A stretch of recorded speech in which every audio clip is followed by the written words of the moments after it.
Hola banda, yo soy Alberto Mansur y este es un episodio más de La Mesa Inclinada, el podcast en el que nadie, absolutamente nadie, negocia en igualdad de condiciones. Antes de arrancar, les cuento que este episodio lo estoy grabando el domingo 12 de julio, que es el Día del Abogado. Y aunque el episodio va a salir hasta el miércoles, pues la neta, quiero aprovechar para felicitar a mis colegas y amigos y mandarles un abrazo fuerte. Ahora sí, arrancamos. En este episodio vamos a cerrar por fin el tema del Mundial y el fútbol. La neta, este es el episodio y el tema que más ganas tenía de tratar. Y este es el momento. Hoy vamos a hablar del lado oscuro de la FIFA. Y vaya que lo tiene. La FIFA es una mezcla siniestra del lado oscuro de la fuerza, los Death Eaters de Voldemort y los mafiosos de Goodfellas, todo revuelto, pero en más cabrón. Y el corazón de toda esa maldad es la corrupción. Sí, la pinche corrupción. ¿Te acuerdas que en el episodio anterior te dije que el negocio del fútbol es la administración de la pasión? Si no te acuerdas porque no lo escuchaste, termina de oír este episodio y escucha los dos anteriores. La neta, están muy, muy buenos.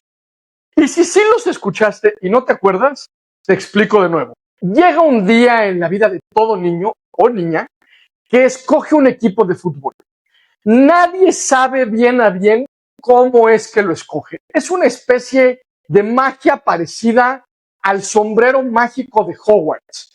Y si no sabes de qué sombrero estoy hablando, échale un lente al primer libro o a la primera película de Harry Potter. Te digo, por razones inexplicables, un día una niña o un niño escoge un equipo de fútbol y le va a ir a ese equipo para toda la vida. Y si hay vida después de la vida, allá también. Puede cambiar de amigos, de país, de pareja, de religión, de profesión, de sexo, pero no de equipo. Va a ver los partidos, va a comprar la mercancía, va a dejarle dinero a ese equipo y a sus dueños para siempre. Entre más fan, entre más pasión tenga por ese equipo, más dinero les va a dejar. Y lo mismo ocurre con la selección nacional y el mundial. Si el lema de la FIFA es cierto y el fútbol une al mundo, también es cierto que el fútbol, o más bien la FIFA, exprime al mundo, a todo el mundo, hasta la última gota. Todos le vamos a la selección, todos vemos los partidos del mundial, todos compramos algo chico o grande, sea un souvenir o un boleto para el estadio que nos cuesta más que un coche, pero algo. Y cuando digo todos, realmente es todos. Los fans de Hueso Colorado, los fans de temporada y hasta los antifans como yo. El dueño de ese negocio putrimillonario, ya lo sabes, es la FIFA. En esta vecindad global del Chavo del Ocho, la FIFA es ñoño. Es el dueño del balón, literalmente. La FIFA tiene el poder absoluto sobre el fútbol mundial. Y si el poder corrompe, el poder absoluto corrompe absolutamente. Ese es el caso de la FIFA y hoy te voy a contar cómo se destapó la cloaca y cómo se salpicó todo el mundo. Vámonos a Zúrich. Son las 6 de la mañana del 27 de mayo de 2015. Policías vestidos de civil van subiendo las escaleras de servicio de un hotel de lujo con una lista de nombres y números de habitación. En esa lista de directivos de la FIFA, es una lista de directivos de la FIFA acusados de corrupción. Tocan puertas y sacan a los buscados de sus recámaras al amanecer, mientras los conserjes del hotel corren detrás de ellos con sábanas blancas, sosteniéndolas arriba en alto para tapar las caras de las cámaras que ya están esperando allá afuera. Y la verdad, ni para qué esforzarse. La imagen del expresidente de la Federación Costarricense, por ejemplo, saliendo escoltado a una patrulla con las sábanas fallando en cubrirlo, le da la vuelta al mundo esa misma mañana. 2 pisos abajo, los directivos de la FIFA están echando que el pan dulce con café, la frutita y los huevos que les sirvieron de desayuno. No tienen ni la más remota idea de que a sus colegas los están arrestando en ese preciso momento. No tenían por qué ser diferentes. La asamblea anual de la FIFA seguía citada para las 10 de la mañana como si nada. Business as usual. Eso es lo que pasa cuando un sistema lleva tanto tiempo negociando en lo oscurito que ya ni siquiera sabe reconocer el momento en que les cae el chagüiste. Antes de seguir, una aclaración. Esto no es una historia sobre gente mala que se infiltró en un negocio limpio. Es una historia sobre un canal de negociación paralelo que con el tiempo se volvió más confiable y más predecible que el canal oficial. Y ese es un patrón que vas a reconocer claramente porque lo ves en versiones más chiquitas todo el tiempo. El momento en que la mordida deja de sentirse como algo indebido y empieza a sentirse como así se hacen las cosas aquí. Vamos a los 90. Chuck Blazer es el secretario general de CONCACAF, la confederación que agrupa el fútbol del norte, Centroamérica y el Caribe. Y también es miembro del comité ejecutivo de la FIFA. Blazer es un tipo que sabe que los derechos de transmisión y de marketing de un mundial no valen lo que dice el contrato. Valen, sobre todo, lo que alguien está dispuesto a pagar por abajo de la mesa para quedarse con el trato.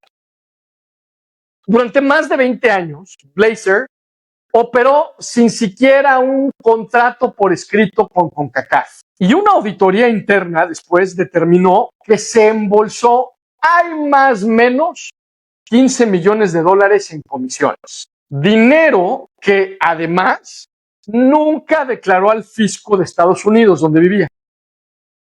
Guárdate ese pequeño detalle contable porque va a ser la llave que destapa la cloaca completa. El caso es que los tratos paralelos, por abajo de la mesa, en lo oscurito y con sobres llenos de lana, se volvió el estándar del manual de operaciones de la FIFA. La fiscal general de Estados Unidos en ese entonces, Loretta Lynch, lo describió perfectamente el día del anuncio. Fueron 2 generaciones de dirigentes del fútbol los que convirtieron a la FIFA en una empresa corrupta. 2 generaciones, no un mal actor, una arquitectura hecha para eso. Ahora, ¿cómo es que la puerca tuerce el rabo? Casi nunca sucede desde afuera, se pudre desde adentro, porque el informante más valioso siempre es el que conoce las tripas y el precio real de cada transacción. Blazer y Jack Warner, el presidente de CONCACAF y jefe directo de Blazer durante muchos años, crecieron juntos dentro de esa estructura durante más de 20 años. Eran la mano que lavaba a la otra, se cubrían el uno al otro, pero hasta la basura se separa. Y ese fue el caso de Blazer y de Warner. En mayo de 2011 se rompió la sociedad. Warner respaldó al catarí Bin Hammam, que retó a Blatter por la presidencia de la FIFA, en una reunión de la Unión Caribeña de Fútbol, donde, según varias acusaciones, se repartió el efectivo como dulces para comprar los votos. Blazer entonces le entrega a la FIFA un reporte denunciando a Warner, a su propio socio, y Warner acaba renunciando.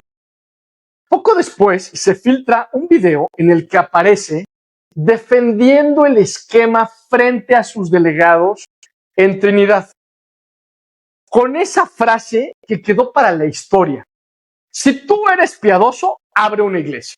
Pero la verdad es que nuestro negocio es un negocio. Blazer empinó a Warner y uno pensaría que ahí quedó todo, pero uno estaría equivocado. Ese mismo año, agentes del FBI y del IRS, que es como el SAT gringo, abordaron a Blazer en una calle en Manhattan y le dijeron: manito, ya te la sabes, cooperas y cuello. Y como las ratas son ratas y además traidoras, pues cooperó. Desde diciembre de 2011 empezó a trabajar de chivato, grabando conversaciones con sus colegas de la FIFA, incluso con un micrófono escondido en un llavero durante los Juegos Olímpicos de Londres de 2012. Mientras él seguía sentado en las mismas juntas de comité donde durante años había cobrado su moche. Piénsalo un segundo desde la lógica de negociación pura. Blazer tenía tanto que esconder como Warner. Él sabía dónde estaban enterrados los esqueletos, porque las más de las veces él los puso ahí. Y meses después, cuando el gobierno lo puso contra la pared, ese mismo conocimiento se convirtió en la única moneda que tenía para negociar su libertad. Solo los amigos pueden traicionar porque es de ellos de los que uno nunca se espera. Y el que construye el sistema desde adentro es casi siempre el que mejor lo puede desmantelar. Eso nos lleva al 27 de mayo de 2015 de que hablábamos. El Departamento de Justicia anuncia una acusación de 47 cargos. En total, ese día se imputa a 14 personas, entre ellas 9 directivos de la FIFA actuales y pasados, por sobornos que suman al menos 150 millones de dólares repartido a lo largo de más de 2 décadas. 7 directivos son arrestados en esa madrugada en Zurich. Más tarde, Jack Warner y el ejecutivo de marketing de nombre Alejandro Bursaco se entregan a las autoridades. Sepp Blatter es apenas reelecto hace 2 días como presidente de la FIFA, renuncia a la semana siguiente, aunque la neta se tarda meses en soltar realmente el cargo. Aquí es donde la historia deja de ser un escándalo lejano en Zurich y se convierte en algo que pasó literalmente en nuestra casa. En noviembre de 2017, este argentino llamado Alejandro Bursaco, que es para entonces el exdirector de la empresa de marketing deportivo Torneos y Competencias, ya en plan flojito y cooperando con la fiscalía tras declararse culpable, se sienta frente a una corte federal en Brooklyn y declara algo que hasta entonces nadie había dicho con nombre y apellido en voz alta: que él y sus socios, entre ellos una televisora de México y una de Brasil, acordaron pagar 15 millones de dólares en sobornos a Julio Grondona, entonces el vicepresidente de la FIFA y el jefe del Comité de Finanzas, para asegurar los derechos de transmisión de los mundiales de 2026 y 2030 en América Latina. El acuerdo, según su testimonio, se cerró en una reunión con Grondona en Zurich en 2013. Y aquí hay un matiz jurídico que importa y como abogado no lo puedo saber.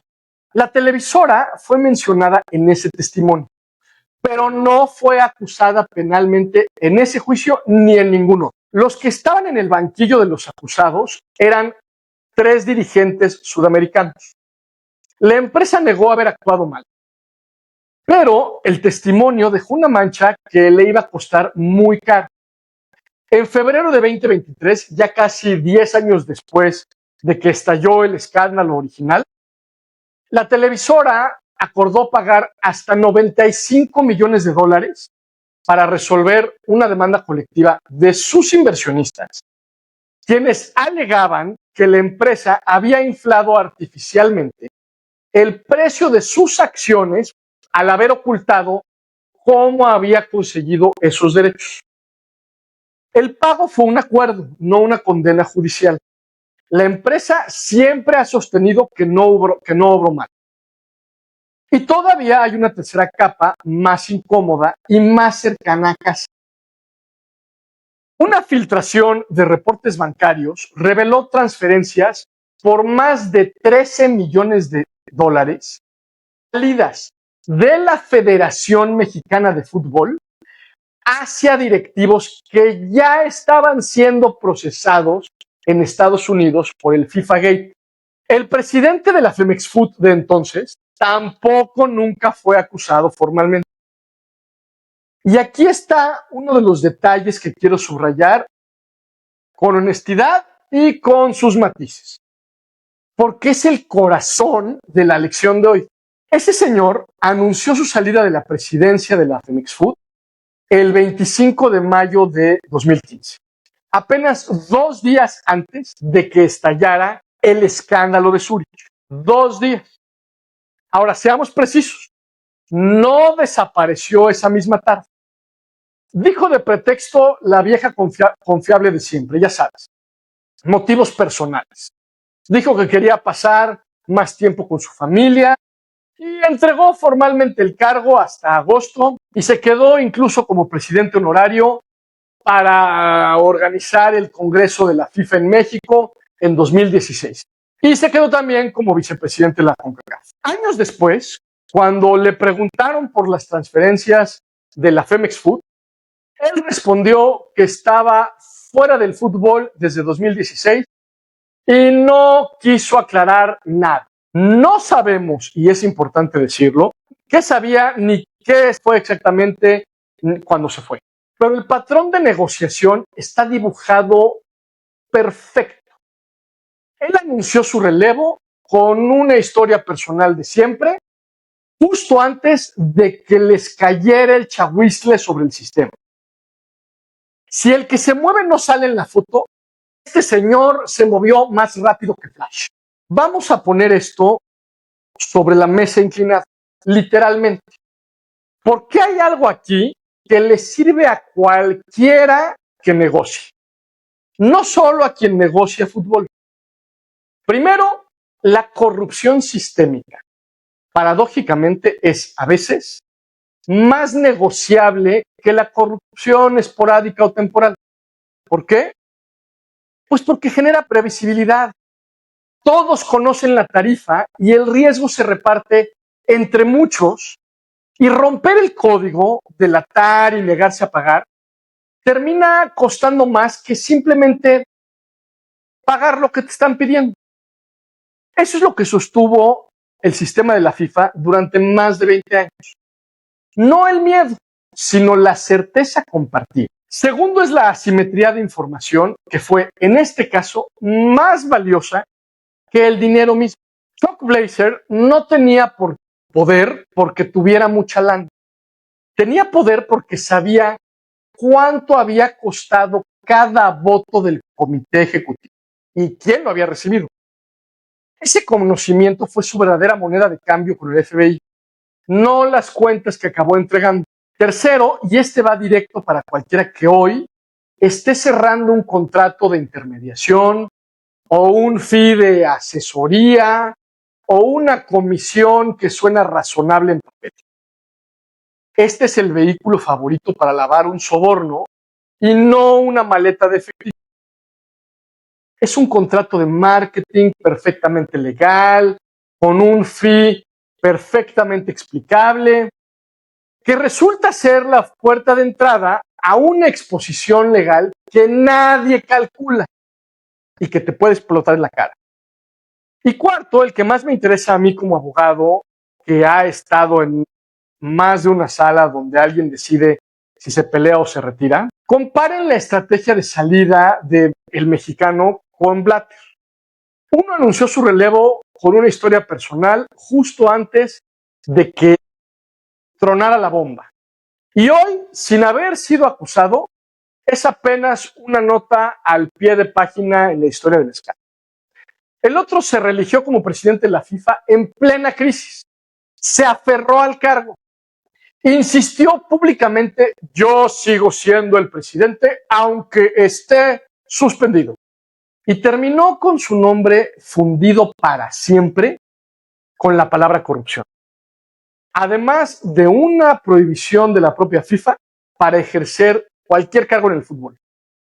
Que quede claro, no estoy diciendo que uno fuera culpable y el otro inocente. Estoy diciendo que negociaron su salida de formas opuestas y que el momento de la salida definió cómo los recuerda la historia. El que sale a tiempo casi siempre negocia mejores términos que el que se queda a defender lo indefendible. Me gustaría que la lección de este podcast fuera: no seas corrupto o no seas una rata cañera traidora, pero no lo es. Me gustaría pensar que eso ya lo sabes desde antes de darle play a este episodio y honestamente creo que no hace falta un podcast de negociación para decir. La lección incómoda es otra y te la dejo como pregunta, no como sermón. ¿En qué convenio y en qué relación de negocio o en qué acuerdo verbal que nunca se puso por escrito estás operando tú hoy bajo reglas no escritas que algún día alguien, un socio despechado, un auditor, un periodista con tiempo y un archivo filtrado, va a hacer públicas? Y cuando eso pase, ya deberías tú saber qué personaje eres tú en esa historia. Yo soy Alberto Mansur y esto fue La Mesa Inclinada. Si te gustó este episodio, no olvides suscribirte al podcast y, por favor, cuéntale de él a uno de tus amigos o colegas al que tú creas que pueda gustar. Síguenos en la red que prefieras, estamos en todas como La Mesa Inclinada. Y si quieres la versión escrita de este episodio, puedes verla en nuestro Substack también con el nombre de La Mesa Inclinada. Este episodio fue investigado, escrito y conducido por mí, Alberto Mansur. La edición y producción es de Tania Khalili, de Tank Social Media. Y la música es cortesía de Moby. Muchas gracias a todos, nos escuchamos la próxima semana.